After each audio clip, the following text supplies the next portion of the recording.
Hello again, ladies and gentlemen, this is James Steiner, and welcome back to Hate Plus. So let's continue where we left off and keep on going through these extracted documents. Oh man, there's so many of these things. I make everything worse. Oh no. This is not good. She's so poetic about everything. Yeah, the actress usually is, isn't she? Stereotypes, I know. I fear that I may only be causing my cute little flower Gina to wilt. Does my presence in her life bring her hardship? By being the subject of her impossible dreams, do I only cause her more suffering when the seams of the artifice become exposed? I really like how this is written. I like the use of words here. I fear that I give her false hope, a false sense of security, and that it will only make things worse when I fail her. Worse, I find myself shielding her from the truth. I wanted to tell her about the patronage that I had been reluctantly forced to consider. That was my intent when I came to see her. I knew something so pivotal to my future, and therefore hers, was something I needed to discuss with her.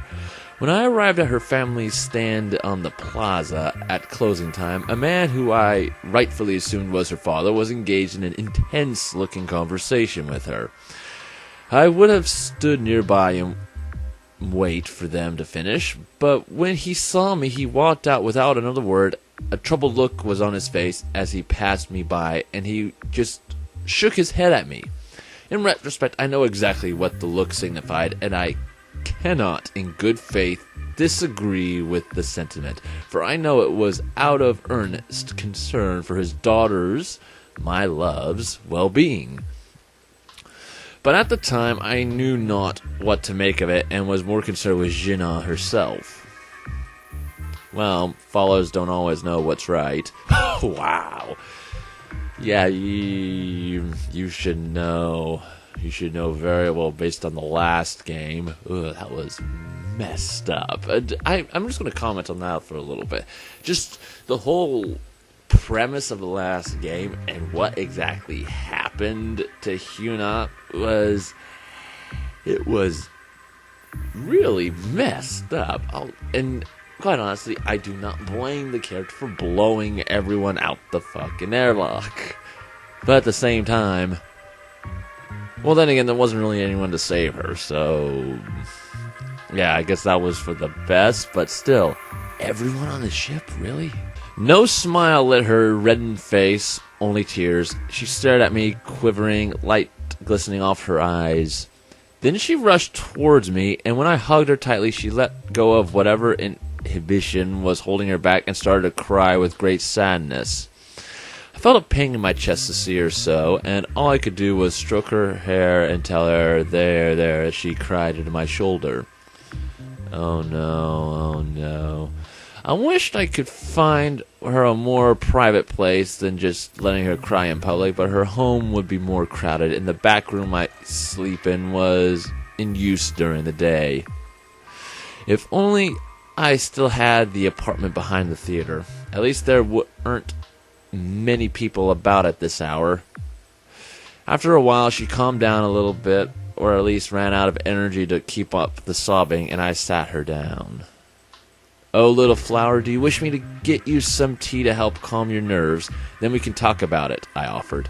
She nodded. Thanks, she said, and I was grateful because I needed it for my own nerves as much as she. I left her alone and hurried to the nearest machine I could find in the plaza. When I returned, she didn't seem to have moved at all. I sat down next to her. Oh, wow, I forgot about canned tea. I kind of miss it. Hey, I said to her, wrapping my arm over her shoulder. Hot or cold? She sniffed. Hot, please, she said. I handed her the can. She opened it, took a very long sip, and sighed. Tell me about it, dear, I told her, pulling her in close. Dad wants me to get married, she said in a wavering voice. No! Wow. My family gets paid so little these days. It's so hard with 5 people in our one-room home, and, well, look at how big I am. I practically eat enough for 2, she said, laughing awkwardly.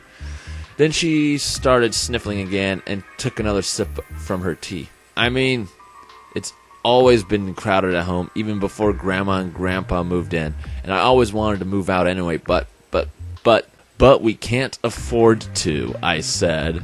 What we both already knew very well. Or we'd be drinking wine together in a restaurant instead of vending machine tea in the back of a stall.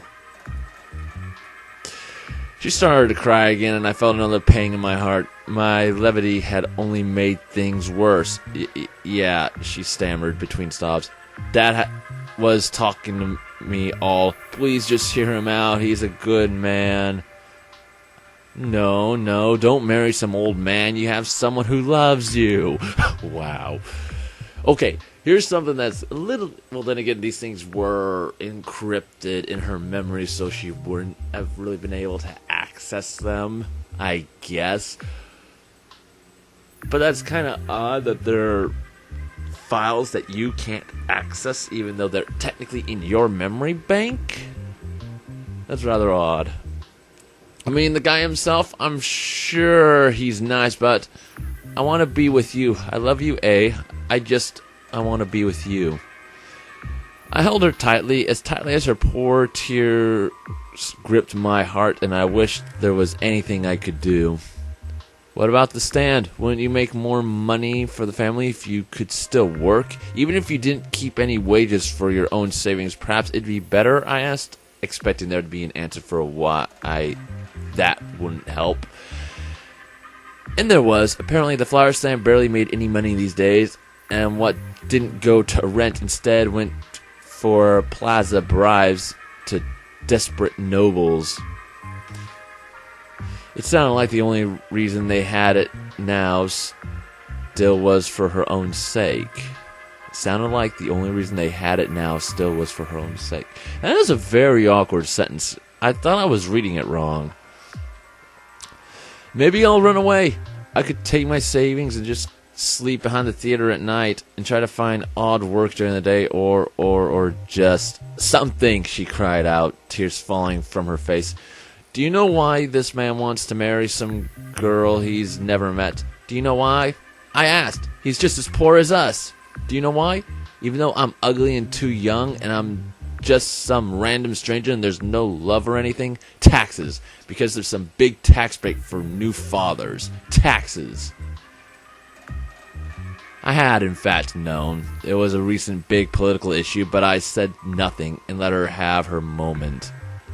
You look pissed. She took another sip from her can, then suddenly crushed it in her fist. Whoa. I don't want to have a kid, she stared at me with a look of absolute horror, starting to wail.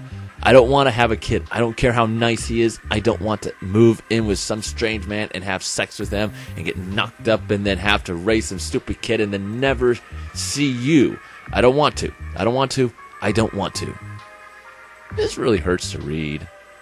She started to hyperventilate, and all I could do was hold her, hush her, and tell her to breathe until she calmed down a little. Maybe I'll run away, she said again, wiping her face with her sleeve. Do you think you could? If your parents were going to force you to do such a thing, would you be able to go against them? I asked her, knowing entirely that she never would. No. Yes, it's classic. Admittedly, it is slightly predictable, but at the same time, the political thing I find very interesting. New tax incentives? Really? What is going on between the Democrats and the old regime? Seriously. She said nothing, but just grabbed me tightly, and I stared at her poor swollen face, her tear-filled eyes looking so hurt. And then I thought of my own situation, how not only could I not comfort this poor hurt girl that I had allowed to depend on me for comfort, how not only I had let her down, but how also my future was just as doomed as she was having so much trouble admitting hers was. Her only hope lied in a loveless sham marriage, mine in the graces of a private patron. Either way, our love would inevitably be torn asunder.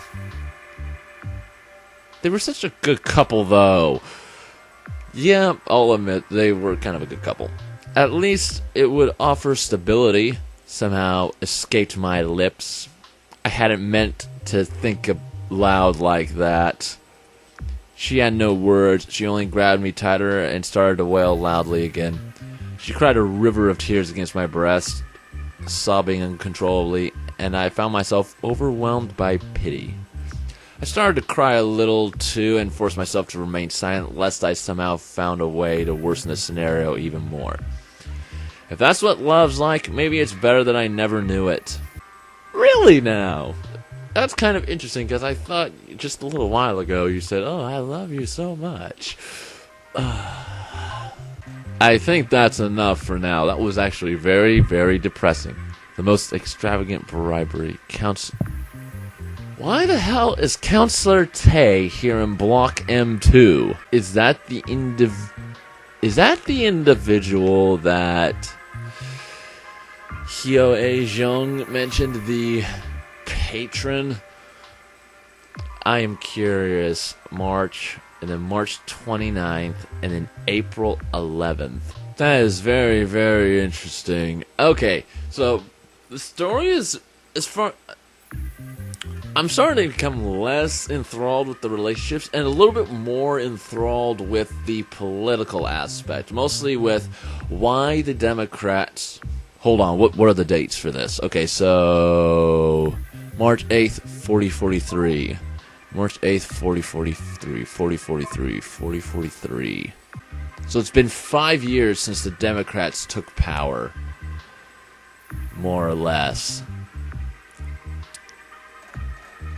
And then this was and then this relationship was a few months before their relationship. Okay, why are all these here? So I'm willing to guarantee these somehow tie into each other, and that's why she saved them. But the question is, I'm trying to figure out why or how they all become relevant to each other. That's something.